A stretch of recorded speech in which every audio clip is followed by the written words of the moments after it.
بسم اللہ الرحمن الرحیم۔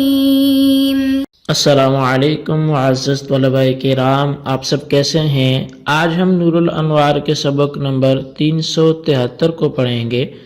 آج کے ہمارے سبق کا عنوان ہے علامت تانیث کے ساتھ جمع۔ آج کے سبق میں ہم ایک استثنائی صورت پڑھیں گے، چونکہ ہم نے گزشتہ سبق میں پڑھا تھا کہ جب جمع مذکر سالم ہو تو اس میں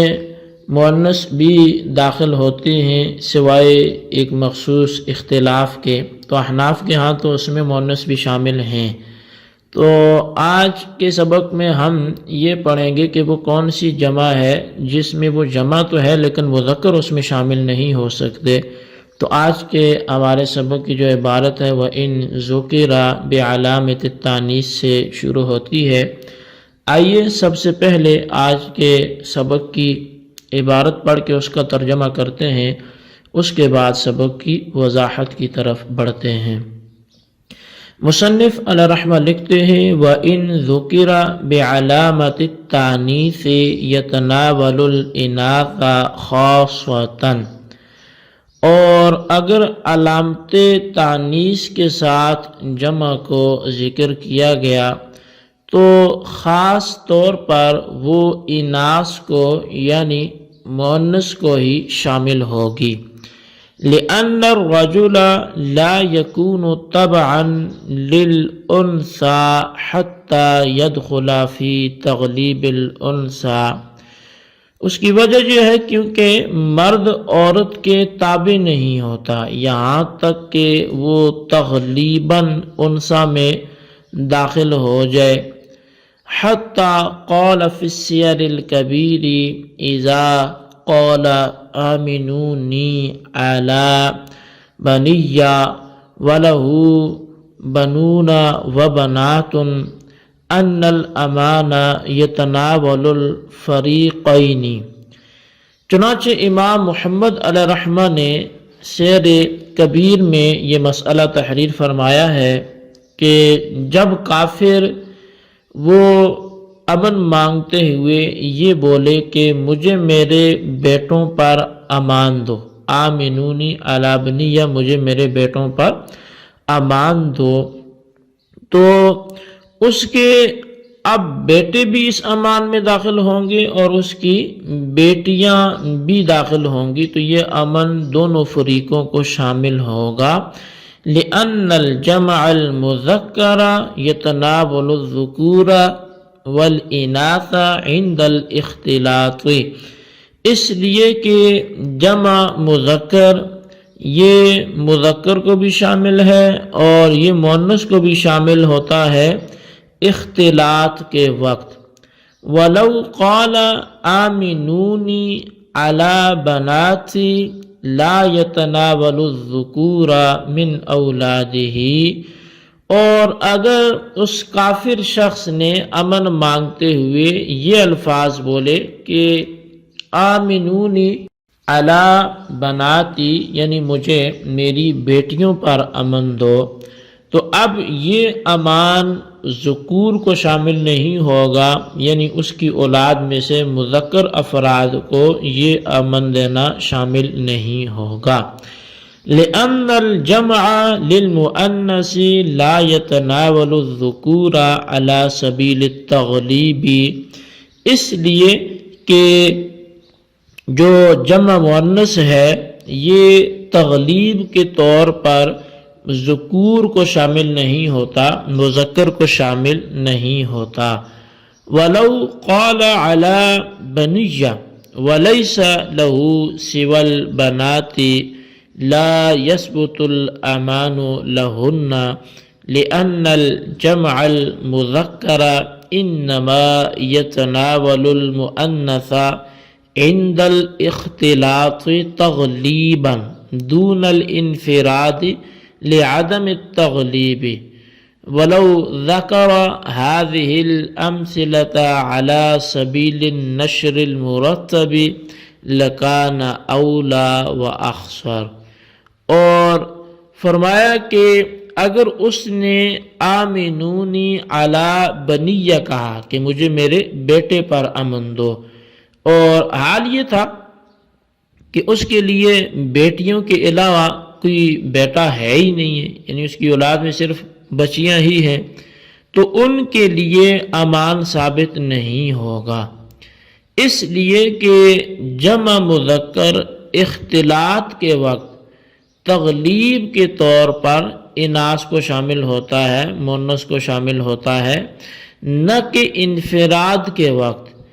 اس لیے کہ یہاں تغلیب نہیں ہے۔ اور اگر مصنف ان مثالوں کو لفظ و نشر مرتب کے طور پر ذکر کرتے تو یہ مناسب بھی ہوتا اور مختصر بھی ہوتا۔ جی طلبہ کرام، یہ تھی ہمارے آج کے سبق کی عبارت اور اس کا ترجمہ۔ آئیے اب اس کی وضاحت کی طرف بڑھتے ہیں۔ تو سب سے پہلی بات تو یہی ہے کہ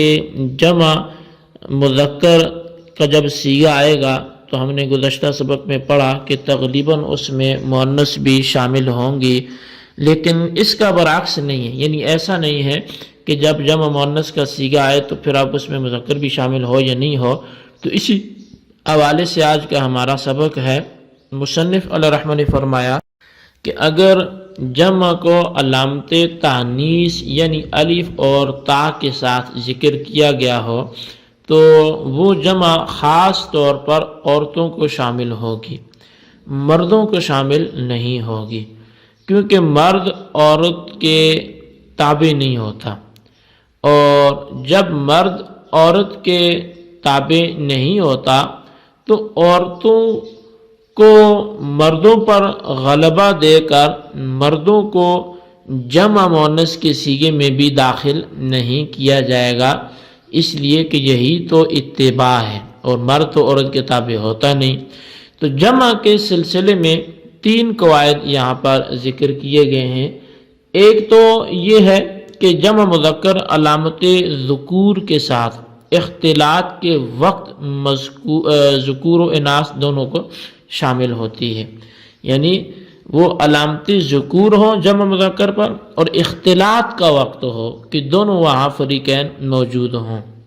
دوسرا قاعدہ یہ ہے کہ جمع مذکر علامت ذکور کے ساتھ تنہا اناث کو شامل نہیں ہوتی۔ جب دوسرا فریق ہے ہی نہیں، مؤنث کا ذکر ہی نہیں، صرف مذکر ہی مذکر ہیں، تو مطلب اس کے محل میں وہاں پر مؤنث شامل ہی موجود ہی نہیں ہے، تو پھر مؤنث کو وہ شامل بھی نہیں ہوگا۔ مثال کے طور پہ ایک کمرے میں اگر صرف بیٹے ہی ہیں، بیٹیاں ہیں ہی نہیں، تو وہاں اگر بنون کا لفظ بولا جائے گا تو وہ بیٹوں کو ہی شامل ہوگا، بیٹیوں کو شامل نہیں ہوگا۔ تو جمع مذکر علامت ذکور کے ساتھ بھی تنہا اناث کو شامل نہیں ہوتی۔ تنہا اناث کو شامل ہونے کا مطلب یہ ہے کہ اب اگر صرف لفظ بنون بولا اور مراد سے صرف بنات لے لیں تو یہ نہیں ہو سکتا، بلکہ وہاں بنون بولیں گے تو اس سے اگر بیٹے بھی مراد ہوں اور بیٹیاں بھی مراد ہوں تو یہ تو ہو سکتا ہے، لیکن صرف بیٹیاں مراد نہیں ہو سکتی۔ اور تیسرا قاعدہ یہ جمع علامات تانیث کے ساتھ صرف اناث کو شامل ہوتی ہے، یعنی اگر جمع میں صرف مؤنث کی علامت ہو تو وہ صرف مؤنث کو ہی شامل ہوگی، وہ پھر مذکر کو شامل نہیں ہوگی۔ اب مصنف نے سیر کبیر کے حوالے سے ان تینوں قواعد کی مثالوں کو لفظ و نشر مرتب کے طور پر ذکر کیا ہے۔ چنانچہ پہلے قاعدے کی مثال بیان کرتے ہوئے فرمایا کہ اگر کسی کافر نے کہا آمنونی علی بنیہ، کہ مجھ کو میرے بیٹوں پر اولاد پر امن دو، اب اس کی اولاد میں بیٹے بھی ہوں بیٹیاں بھی ہوں تو یہ امان دونوں گروہوں کو شامل ہوگا، کیونکہ ذکور و اناث اگر دونوں ملے جلے ہوں تو جمع مذکر دونوں کو شامل ہوتی ہے۔ پھر تیسری قاعدے کی مثال بیان کرتے ہوئے فرمایا کہ اگر کسی کافر نے کہا کہ آمنونی علی بناتی، تو یہ امان اس کی اولاد جو ذکور ہوگی اس کو شامل نہیں ہوگا، بلکہ صرف اولاد اناث کو شامل ہوگا، کیونکہ جمع مؤنث تغلیب کے طور پہ ذکور کو شامل نہیں ہوتی۔ پھر دوسرے قاعدے کی مثال بیان کرتے ہوئے فرمایا کہ اگر کسی کافر نے کہا آمنونی علی بنیہ، اور بنات کے سوا اس کے بچی نہ ہو تو یہ امان بنات کے لیے ثابت نہ ہوگا، کیونکہ جمع مذکر اختلاط کے وقت تو تقریباً اناث کو شامل ہوتی ہے، لیکن اگر اناث تنہا ہوں تو جمع مذکر ان کو شامل نہیں ہوتی۔ اب شارح فرماتے ہیں کہ اگر ان مثالوں کو بیان کردہ قواعد کی ترتیب کے مطابق ذکر کیا جاتا اور تیسری مثال کو دوسری مثال پر مقدم کیا جاتا تو یہ زیادہ مناسب ہوتا اور مختصر ہوتا، یعنی مثالیں اس طرح ذکر کرتے ہیں تو وہ سمجھ بھی آ جاتی، جیسے اذا قال آمنونی علی بنی ولہ بنون وبنات تو ان الامان یتناول الفریقین ولو لم یکن لہ سوى البنات لا یثبت الامان لہن ولو قال آمنونی علی بناتی لا یتناول الذکور من اولادہ۔ تو یعنی کہ اگر وہ یوں کہتے کہ وہ شخص کافر جو کہتا وہ یوں کہتا کہ مجھے میرے بیٹوں پر امان دو، اور اس کے بیٹے بھی ہوتے بیٹیاں بھی ہوتی تو بے شک امان دونوں فریقوں کو شامل ہوتا، اور اگر اس کے لیے صرف بیٹیاں ہوتی تو پھر ان کے لیے امان ثابت نہ ہوتا، اور اگر وہ کہتا کہ مجھ کو میری بیٹیوں پر امان دو تو امان صرف ان کی بیٹیوں کو ہی شامل ہوتا، اس کی وہ مذکر اولاد کو شامل نہ ہوتا۔ تو یہ ایک صحیح ترتیب تھی لیکن اس انداز سے بیان نہیں کیا گیا۔ بہرحال یہ ہمارے آج کے سبق کی عبارت ترجمہ وضاحت تھی، اس کو اچھی طرح سمجھے اور بالخصوص ان سوالات کے جوابات دیں۔ سوال نمبر 1 یہ ہے کہ جمع مذکر یہ کا صیغہ ہو تو اس سے مؤنث مراد لینے کے لیے کیا شرط ہے، اس کی وضاحت کریں۔ اور سوال نمبر 2 یہ ہے کہ اگر جمع مؤنث کا صیغہ ہو تو اس میں مذکر کو مراد لیا جا سکتا ہے، یعنی اس کی بھی وضاحت کریں۔ اللہ تبارک و تعالیٰ سے دعا ہے جو کچھ ہم نے پڑھا سنا اسے یاد رکھنے کی توفیق نصیب فرمائے، آمین بجاہ النبی الامین صلی اللہ علیہ وسلم۔